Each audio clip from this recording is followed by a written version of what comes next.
Hi guys, how are you? I hope all of you are doing well. In this video, we will discuss about present perfect continuous tense. आज हमारा present tense complete हो जाएगा। अगर आपने इसके दूसरे parts नहीं देखे तो आप ऊपर आई के बटन पर क्लिक करके उनको भी देख सकते हैं। प्रेजेंट परफेक्ट कंटिन्यूस टेंस है जिसे उर्दू में हम फेल हाल मुकम्मल जारी कहते हैं। इस टेंस में कोई काम मौजूदा ज़माने में कुछ कुछ तो पूरा हो जाता है लेकिन कुछ कुछ अधूरा रह जाता है। वो वक्त या मुद्दत की कैद के साथ होता है। अगर हम उर्दू में इसकी पहचान के बारे बात करें तो उर्दू फिक्रों के आखिर में ता रहा है, ती रही है, ता रहा हूँ वगैरह आता है, या सिर्फ रहा है, रहे हैं वगैरह के साथ फेल के वक्त या मुद्दत का भी जिक्र आता है। यानी इसमें टाइम को भी मेंशन किया होता है और सादा फिक्रात भी होते हैं। फॉर एग्जाम्पल, वो 2 साल से कॉलेज जाते रहे हैं, 2 घंटे से बारिश हो रही है। इसमें फर्स्ट फॉर्म ऑफ वर्ब इस्तेमाल होती है और साथ में आईएनजी भी इस्तेमाल होता है। और जैसा कि मैंने पहले ही बताया था क्लास 2 में कि जो भी कंटिन्यूस के टेंस हैं उन सब में आईएनजी वाली फॉर्म ही इस्तेमाल होती है। इस टेंस में हेल्पिंग वर्ब हैज़ बीन और हैव बीन इस्तेमाल होते हैं। एज यूजुअल हमें पता ही है कि ही, शी, इट या फिर कोई सिंगुलर नेम हो उसके साथ हम हैज़ बीन इस्तेमाल करेंगे और आई वी यू दे के साथ हैव बीन इस्तेमाल करेंगे। चलिए अब हम बनाने का तरीका सीखते हैं। सबसे पहले सब्जेक्ट आता है, उसके बाद हेल्पिंग वर्ब। इसमें हेल्पिंग वर्ब हैज़ बीन और हैव बीन है, plus ING form, plus object, plus since या फिर for according to the situation. चलिए एग्जाम्पल से इसको समझते हैं। He has been reading a book since morning.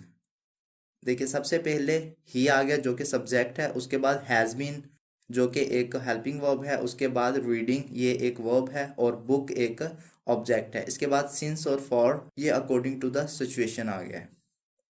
Another example, they have been going to college for 2 years।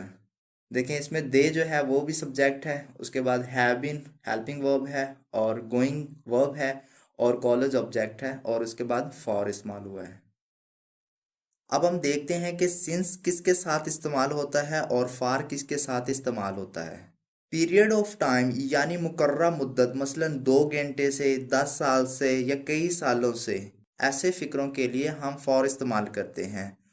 और point of time यानी मुकर्रर वक्त, मसलन सुबह से, शाम से, 1970 से वगैरह के लिए सिंस इस्तेमाल करते हैं। अब हम सीखते हैं कि नेगेटिव सेंटेंस कैसे बनाते हैं। नेगेटिव सेंटेंस बनाने के लिए हैज़ हैव के बाद और बीन से पहले नॉट लगाते हैं। मसलन he has not been reading a book since morning. देखिए पहले तो आ गया सब्जेक्ट, उसके बाद हेल्पिंग वर्ब, उसके बाद फिर नॉट लगाया है, उसके बाद फिर बीन आया है। यानी कि हेल्पिंग वर्ब में हैज़ बीन इकट्ठा ही है, लेकिन जब आप नेगेटिव बनाते हैं तो बीन बाद में आता है, नॉट पहले आ जाता है। Another example, they have not been going to college for 2 years। देखिए इसमें भी क्या है कि सबसे पहले तो आ गया फाइल, उसके बाद हेल्पिंग वर्ब और उसके बाद नॉट और उसके बाद फिर बीन आता है। अब हम देखते हैं कि इंटेरोगेटिव कैसे बनाते हैं। इंटेरोगेटिव बनाने के लिए हेल्पिंग वर्ब को फाइल से पहले लगाया जाता है और आखिर में सवालिया निशान। For example, has he been reading a book since morning. देखिए इसमें भी क्या है कि हैज़ पहले आ गया है और उसके बाद फिर सब्जेक्ट है, फिर बीन आया है, हैज़ बीन पहले नहीं आया। Another example, have they been going to college for 2 years। देखिए इसमें भी क्या है कि हैव पहले आ गया है, उसके बाद दे, उसके बाद बीन।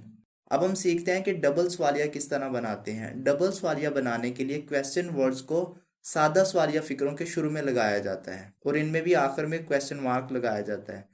अब ये क्वेश्चन वर्ड्स कौन से होते हैं? जो डब्ल्यू एस से शुरू होते हैं। For example, what, when, why, etcetera. चलिए इसको एग्जाम्पल से समझते हैं।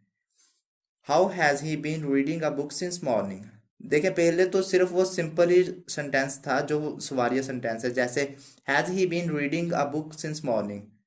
इसके बाद शुरू में हमने क्वेश्चन वर्ड ही लगाया तो ये डबल सवालिया बन गया है। Another example, why have they been going to college for 2 years। देखिए इसमें भी क्या है, पहला तो हमने इंटरोगेटिव बनाया था कि have they been going to college for 2 years, तो इसके शुरू में लग गया है वाई, तो ये बन गया डबल सवालिया। अब हम देखते हैं कि मनफी सवालिया किस तरह बनाते हैं। मनफी सवालिया बनाने के लिए फाइल से पहले हेल्पिंग वर्ब और फाइल के बाद नॉट और नॉट के बाद फिर बीन आता है। चलिए इसको एग्जाम्पल से समझने की कोशिश करते हैं। Has he not been reading a book since morning. देखिए सबसे पहले हेल्पिंग वर्ब, उसके बाद सब्जेक्ट, उसके बाद नॉट, उसके बाद बीन, उसके बाद फिर reading a book since morning. दूसरी example, have they not been going to college for 2 years। देखिए इसमें भी सबसे पहले हेल्पिंग वर्ब आ गए, उसके बाद फिर सब्जेक्ट, उसके बाद नॉट, फिर बीन, और फिर वर्ब, फिर ऑब्जेक्ट, और उसके बाद फिर सिंस या फॉर। चलिए अब हम देखते हैं कि इसका यूज़ कहाँ हम कर सकते हैं। To describe a past action continuing even in the present. ये ऐसे काम के लिए भी इस्तेमाल होता है जो पास में शुरू हुआ हो और अभी भी जारी हो और मुस्तकबिल में भी जारी रह सकता हो। फॉर एग्जाम्पल, मैं सुबह से आपका इंतज़ार कर रहा हूँ। I have been waiting for you since morning. Another example, वो 1990 से इसी दफ्तर में काम कर रहा है। He has been working in this office since 1990। आज बेसिक इंग्लिश लैंग्वेज कोर्स की क्लास 4 कंप्लीट हो गई है और प्रेजेंट टेंस भी कंप्लीट हो गया है। नेक्स्ट वीडियो में हम पास्ट इंडेफिनिट टेंस को पढ़ेंगे। उम्मीद है इस टेंस की आपको अच्छे से समझ आ गई होगी। कोई क्वेश्चन हो तो आप कमेंट सेक्शन में पूछ सकते हैं और इस एक्सरसाइज को सॉल्व करके कमेंट में बताइएगा कि आप कितने स्कोर कर पाए हैं। अगर आपको ये वीडियो पसंद आई है तो वीडियो को लाइक कर दें और चैनल को भी सब्सक्राइब कर दें। साथ में बेल आइकन को भी प्रेस कर दें ताकि हमारी हर आने वाली वीडियो आप तक आसानी के साथ पहुंच सके। मिलते हैं नेक्स्ट वीडियो में, तब तक अपना ख्याल रखिएगा। अल्लाह हाफिज़।